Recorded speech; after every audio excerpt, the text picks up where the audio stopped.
I want to bring in Republican strategist Boyd Matheson and Democratic strategist Craig Varoga to push this a little bit forward. Boyd, not only is Mike Pence there, but something called the THAAD, which is a ground system that obliterates incoming missiles. The U.S. placed that in South Korea. It feels like things are heating up. What do you suspect will happen in the next couple of weeks? So I think what you're going to see is that the administration is going to continue to flex a little bit. Leading from the front is very different from leading from the middle. So rather than talking in sweeping generalities, you won't see a lot in terms of what's coming from the administration. They will keep it close to the vest, but I think this kind of message of having Vice President Pence in the region, not just with South Korea, but also with Japan, a strategic ally over the years that we need to make sure it has a lot of confidence as well. I think you're going to see that continue to move over the coming weeks. I think you'll also see a continued outreach to China. China has recognized that Kim Jong-un is not his father. He is kind of thumbing his nose at the Chinese. His father was much more pliant for the Chinese, and so I think you'll see some exerted effort there in terms of China as well as South Korea and Japan. Craig, one historian this weekend described what's going on with North Korea as the Cuban Missile Crisis in slow motion. Look, does it come to that? And at what point do we feel we need to send a bigger message to a nation like North Korea? Look, I mean, North Korea is a particularly bad player on the international stage. We all know that. I actually agree with the analysis of what we should expect from the administration over the next several weeks. What I do think that we need, and this is a political observation, I do think that we need some calm, credible statements from the White House and from the Pentagon and the State Department in terms of this threat, so that we're dealing with facts. Even though, I think that it's a wise policy not to show all of the American cards.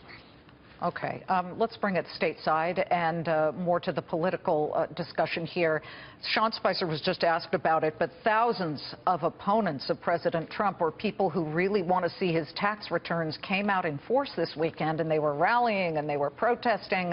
This just doesn't, Boyd, seem to be an issue that dies down.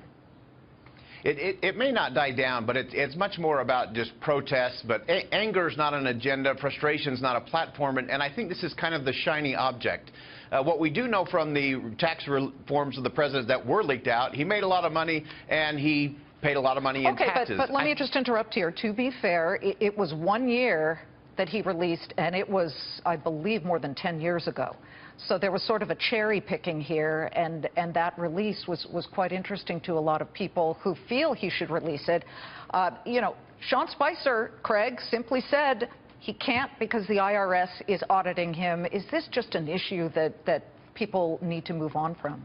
No, I don't think people should move on from it. And one, the president, can release those taxes. Richard Nixon released his taxes when they were being audited. I think the problem here, and it actually ties together with the previous topic, is that the president, for whatever reason, doesn't want to release his taxes, doesn't want to be transparent.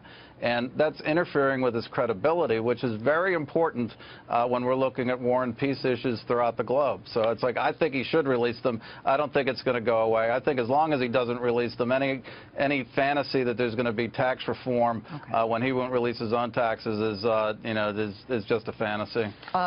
Do you both have your tax returns in? It's tax day today. It is tax day. And I think the most important number for the American people is the $29 billion Americans spent preparing their taxes just this year. Yeah. And so I think they do want to get down to, how does it apply to me? Code. That's the real key. Yeah, Christine Lagarde of the IMF wants that seen too. Reform the tax code. It's too long, too complicated. Matthew Boyd, Republican strategist, and Craig Varoga, Democratic strategist. Thank you so much.